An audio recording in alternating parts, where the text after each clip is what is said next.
Contemplating what to do in an emergency is never easy, but it's a lot harder to figure things out while the situation is happening. Being prepared ahead of time can make all the difference. In this episode, Hadley's Chief Program Officer Ed Haynes joins us as we discuss emergency preparedness. I'm Ricky Enger, and this is Hadley Presents. Before we continue with today's episode, we want to acknowledge that we often record shows weeks in advance of their release. In this case, just days after recording the episode you're about to hear, Hurricane Helene brought significant devastation to areas within the southeastern United States. And as this episode is set to air, another hurricane is expected to make landfall in Florida. If you're looking for ways to help, or if you're in the affected areas and you need assistance finding resources, please check our show notes for links, including disasterassistance.gov for information on available support. Or you can call Hadley at 800-323-4238, and we'll do our best to connect you with the help that you need. And now, we return to our originally recorded episode. Welcome to the show, Ed. Thanks, Ricky. It's a pleasure to be here. Yeah, it's really good to have you. It always is, although we're not talking about warm and happy stuff today. No.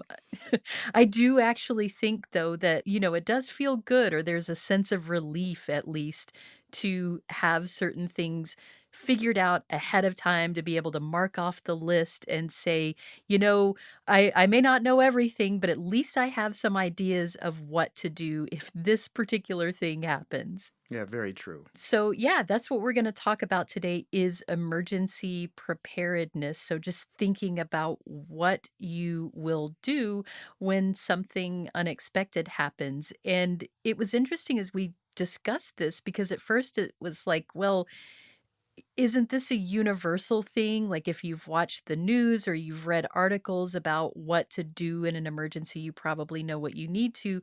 But I'm not so sure that's true. As we were discussing things, are there some extra logistics that vision loss brings to the table as you're thinking about how to prepare? Yeah, that's a great question, Ricky. And I should say that for many years, in my earlier days at Hadley, I taught a course called Safety in the Home, and it was about emergency preparedness. And I know that emergency preparedness involves a lot of common knowledge and general knowledge, and we know a lot of, we think we know a lot about it. But there is a facet of emergency preparedness that people with disabilities or people with vision loss, particularly, have to think about, and that is that in our everyday life we have a reasonable expectation of accommodation in public places and services. Those expectations, as we know, are not always met, but Yeah. we have an expectation of them. uh, in an emergency, in a natural disaster, it, basically the ADA flies out the window, the Americans with Disabilities Act. We honestly won't have any reasonable expectation of accommodation in public places or services.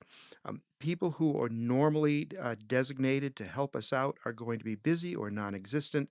Places that normally provide accessible resources to us may not be either reachable or they just may be gone. So it's incumbent on folks to be as knowledgeable as possible about what resources they're going to have in case of a natural disaster and where to find them. So it's all about prior planning, and knowledge is power. And that's especially true if you have vision loss. Yeah, that makes sense. Because if you're in a situation where it's every person for themselves, you have to know what you need and either where to find it or maybe how to very succinctly ask for it, right? Because if people are busy and they're overwhelmed, it helps if you can voice what your needs are and then figure out if they can get met. That's very true. And as much as possible to be as independent and self-sufficient as you can for meeting those needs. There's a couple things you can do right off the bat. that can make a huge difference.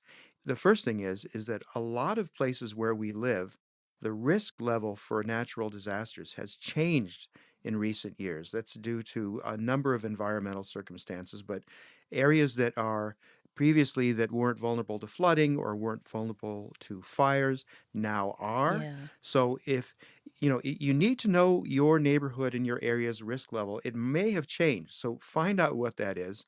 And then if your vision has changed recently and you've been comfortable with that risk level prior to vision loss, ask yourself honestly, okay, I live in an area that it is prone to, intermittent flooding.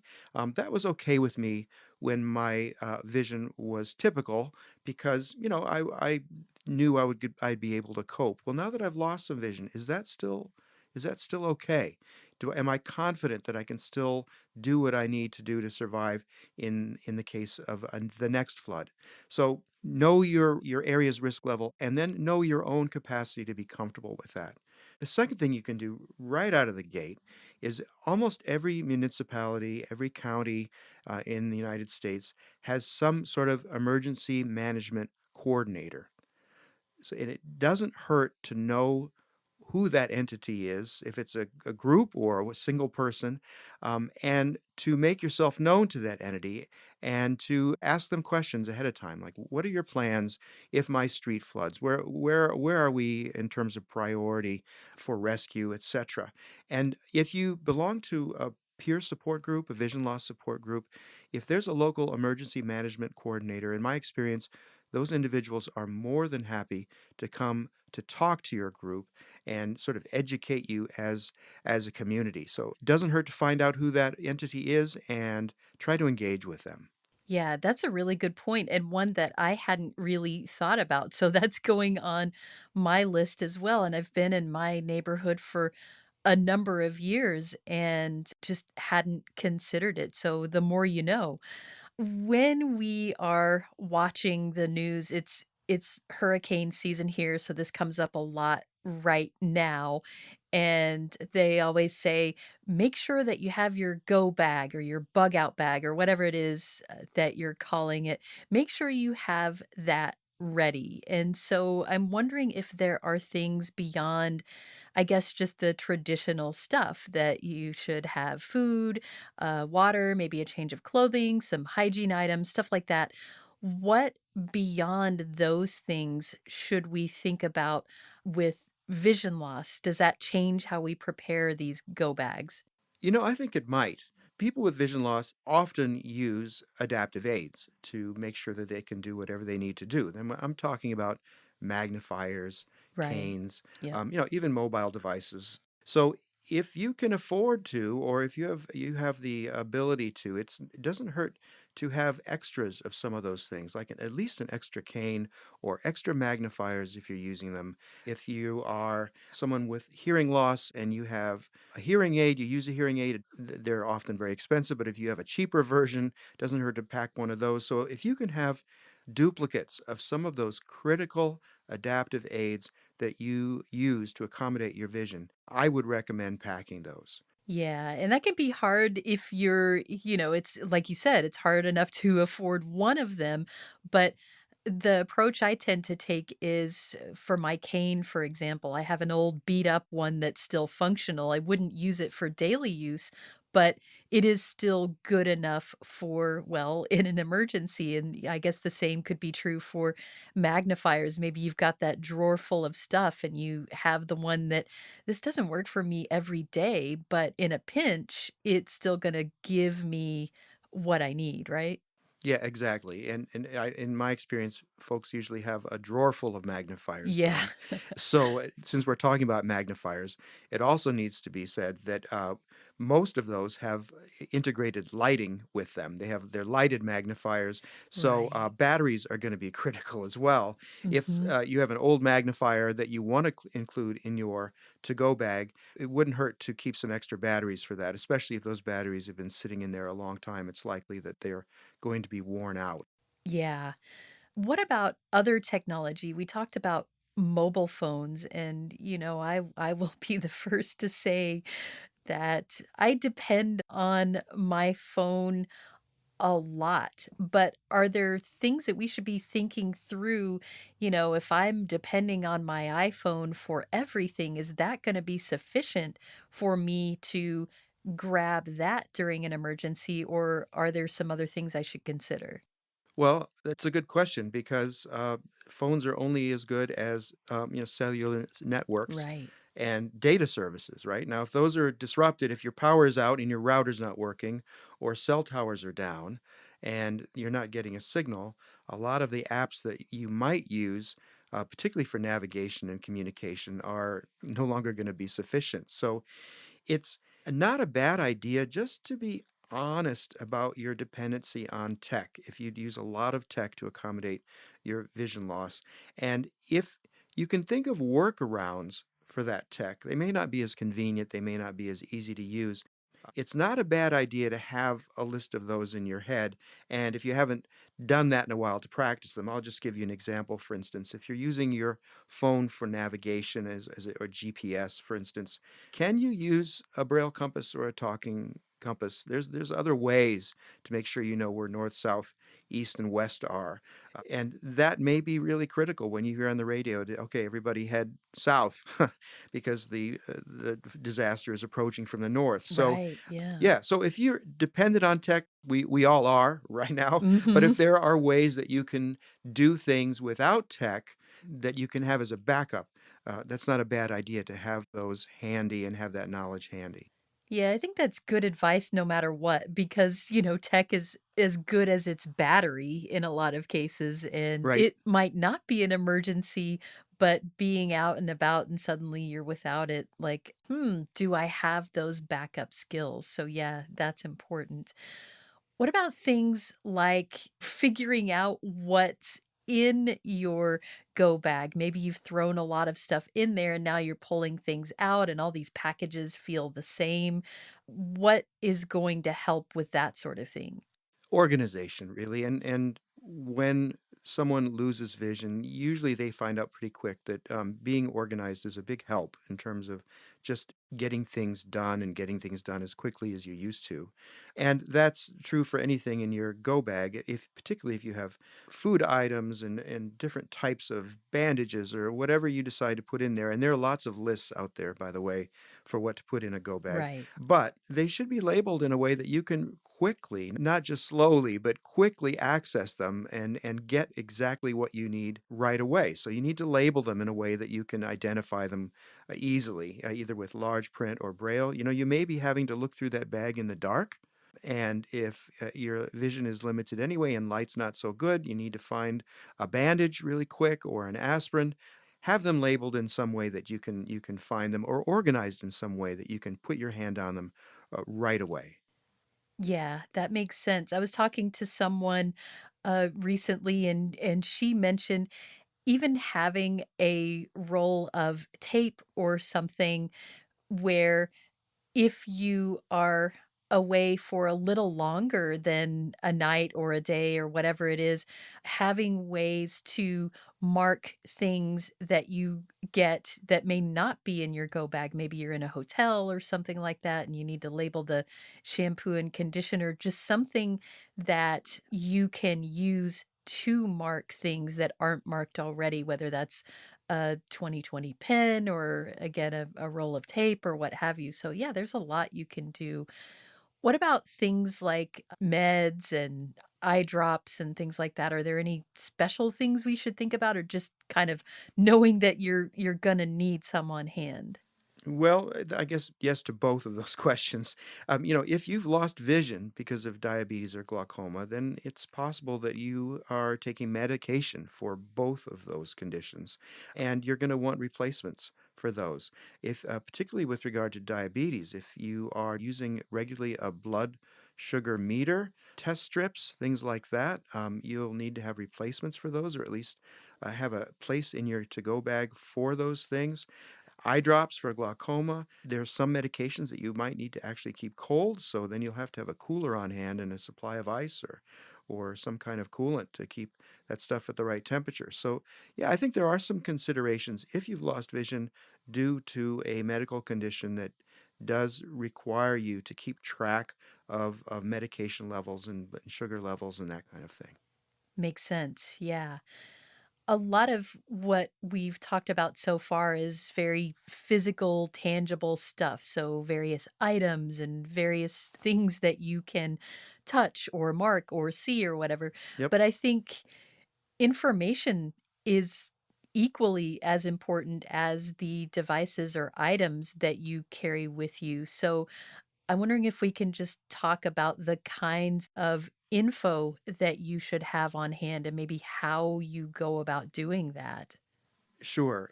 We've all heard that we need to keep an emergency contact list, for instance.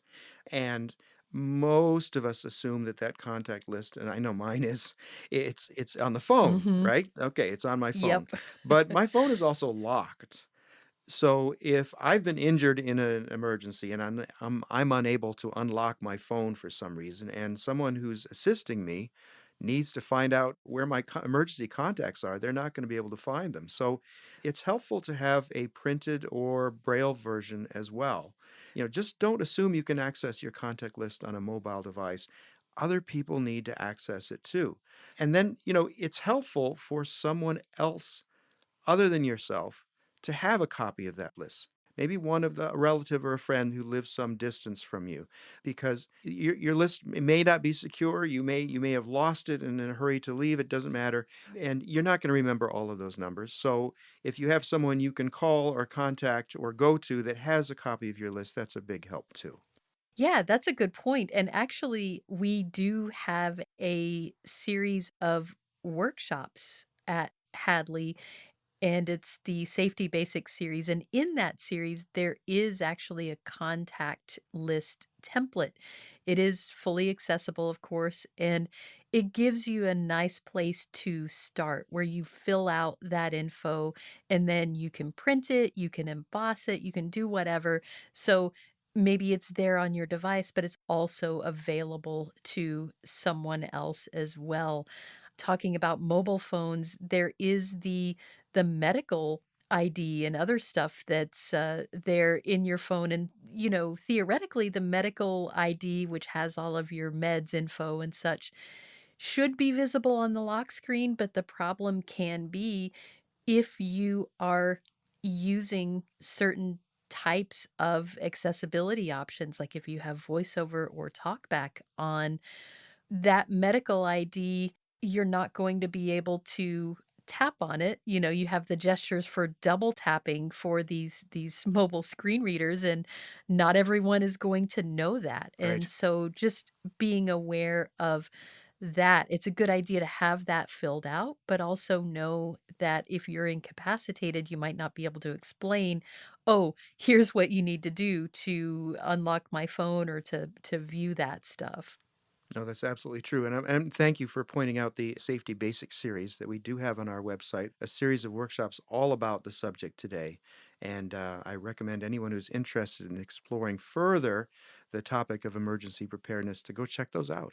It really is a good series of, just basic stuff that you can do, and there are some resource lists there as well, so really useful. We'll have that in the show notes.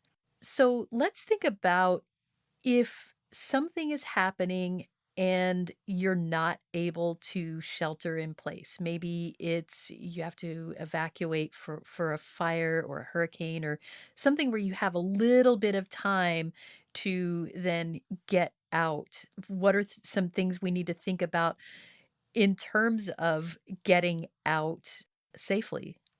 Yeah, good question, and it really comes down again, in my mind, to self-sufficiency as a person with a vision impairment. So, normally, you'd want to have two places to go if you need to evacuate, and one would be close by, and that's where your local emergency management coordinator could help you out. You contact them, find out where the evacuation centers are, and then another place would be some distance away, maybe a friend or relative, family member that if you're in, the entire community is it in jeopardy, you have somewhere where you can go. Right, And right. here's the issue with self-sufficiency.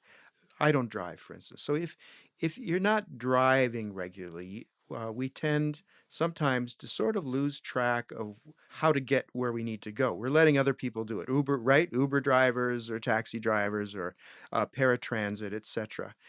But I think it's critical if we have our evacuation destinations in mind to actually know for ourselves the actual route, the roads, the turnings, the mileages, the landmarks, etc., to get us to where we want to go. The point is, you don't want to depend on someone else to wayfind for you then. You need to be able, as much as possible, to give them precise directions on how to get there. That means, go 2 miles down this street, take a right on this street, and really have it in your head, have that map in your head of how to get to your evacuation destination. Don't rely on anybody else. It's easy to do that. You get in a pattern of it. I know I do. So that's my advice there. What about if you are in like a complex? Maybe it's assisted living or an apartment complex or whatever. Are there things that you should know, maybe not just for yourself, but perhaps the building has an emergency plan, and a lot of times they're like, "Oh yeah, didn't you see the signs?" Well, no, not so much. That's right. Yeah, a lot of emergency, and this is classic. The emergency evacuation plans are in a sort of a small little plaque somewhere at the end of a hallway, or Yeah, if you don't know what those plans are and you're not aware where the plaque is, you're not going to really be up to date. A lot of apartment buildings do have emergency plans, and it may, in fact, in some housing units, there might be a person even in your hall that's been designated to go door to door to alert fellow residents. So again, this is all about knowledge is power and self-sufficiency. Find out ahead of time what those emergency evacuation plans are in case of a fire or a flood, etc. And we all know we're told don't get in the elevator in case of a building fire. So mhm, if elevators aren't functional, it's really helpful for you to figure out, can you navigate those stairs safely? Do you need to practice navigating the stairs? Do you need to find where the stairwell is and maybe do a couple dry runs, to make sure that you've got it down? But you may also have to stay in your apartment and wait for assistance. And if that's a choice that you're going to have to make, what's the best way to do that? Do you hang an alert outside of your window to let people know you need assistance? right. How do you do that, etc.? So again, this is all prior planning, but you're right. Many of the cues for building plans are visual and they're obscure. And so you're going to have to be proactive to find out what those plans are. Yeah, and you said proactive, and that made me think of something else as well. Again, it's hurricane season here, and we often see on the news someone who has elected to stay behind, and I wanna stay with my stuff, I wanna stay in my house, and then things go awry and they need to be rescued. I'm wondering, I feel like this is an individual choice, but do you think now differently about whether you would choose to shelter in place, or whether you think, maybe it is actually safe for me to get out ahead of time because I can't necessarily depend on other people to rescue me, and I may have some additional logistics to think through. So maybe I ought to just evacuate in the beginning before things get too bad.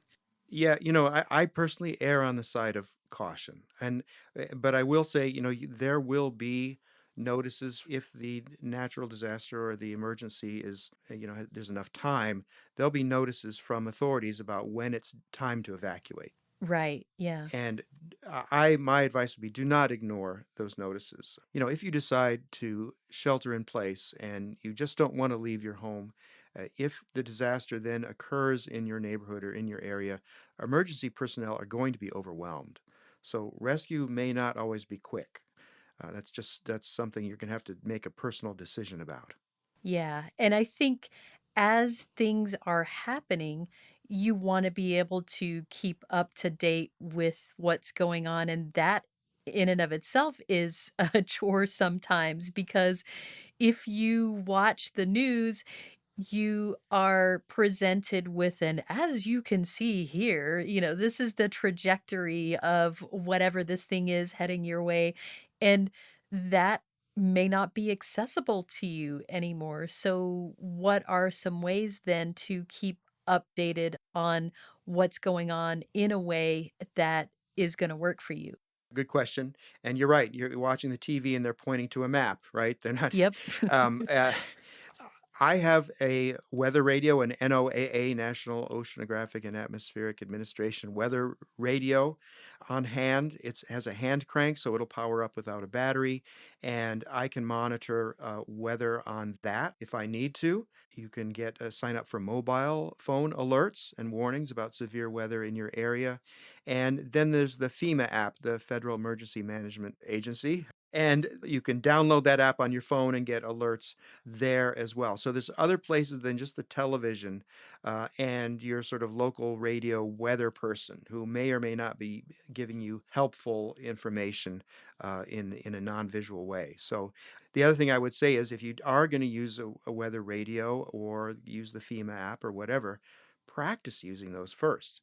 You don't want to get familiar with that device or that app right in the middle of a disaster. You want to make sure that you're comfortable operating both. Again, it comes down to prior planning, and it won't take long, but it doesn't hurt to make sure that you can use those informational resources efficiently and quickly. Yeah, and I'm kind of amazed at the features that are available on these weather radios now. It used to be just a radio and you might have access to some shortwave bands or whatever, but now they have flashlights on them, they have ways that you can flash SOS signals, and they have a power bank so you can charge your mobile phone, for example, and that can be really helpful. So it's useful even just beyond being able to keep you up to date with what's going on, which I think is so helpful. So once you make it through whatever the emergency is, now it's time to think about what comes after. Are there other things that we should think about now that things are over? It's not immediately back to normal, right? Right. And, a lot of this now comes down to just practical things that everyone's going to have to pay attention to. Your home may not be safe. Don't return to your neighborhood until authorities announce it's safe to do that. All that stuff we can get that from a lot of sources. Right. But, if you do have some vision loss, of course, be aware that familiar landmarks and paths of travel, they might be damaged or obstructed. Yeah, yeah. Don't expect to be able to just forge right ahead with your cane or without, or with your guide dog in the same way you used to. One thing I do want to mention, in the aftermath of disaster, mail can be halted for days or weeks. So it Right. might be helpful to think about how you get things like Social Security or federal benefits or any other kind of checks that come in that you depend on for your livelihood. Are those all deposited electronically, or are you dependent on the mail? And if mail is disrupted, what are you going to do in the interim? So that's just one quick suggestion. Yeah, even medications, a lot of people get mail order Yes. medications, and so knowing to contact your healthcare provider to figure out how am I going to get this emergency supply if my mail order stuff is not coming. Yeah, absolutely. So there are lots of considerations. It depends on the disaster and it depends on what authorities are telling you to do. And a lot of this is not vision specific at this point, but definitely pay attention to what your federal emergency management coordinator is telling everyone. And don't assume that your home or your neighborhood is going to be the same when you get back. Well, I'm glad we had a chance to talk about a lot of this. Again, it's never comfortable to think about. No, It's one of those like, it'll never happen. And I feel like we all think that it's not going to happen to me. That's a thing that happens to other people. But if we are ready ahead of time, if we're prepared as much as we can be, then the things that we haven't thought about won't be piling on top of all the things that we could have done but didn't, right? So, exactly. yeah, Exactly. this has been really good. In our show notes, we will have a link to our Safety Basics series, And in that series, it's our video workshops, and they will also have resources down below the workshop that you can check out as well. So there are things like what to put in your go bag and the contact list. A lot of the things that we've mentioned here you'll find there. And of course, you can always call us to talk some things through as well. Ed, thank you so much for dropping by and going through some of this. It's been informative. Well, it was a pleasure, Ricky, and you're right. It is an important topic. So I encourage people again to check out our Safety Basics series and then, of course, to call us at Hadley if they have any other questions. Yeah, thanks so much. Got something to say? Share your thoughts about this episode of Hadley Presents or make suggestions for future episodes. We'd love to hear from you. Send us an email at podcast@hadleyhelps.org. That's podcast@hadleyhelps.org. Or leave us a message at 847-784-2870.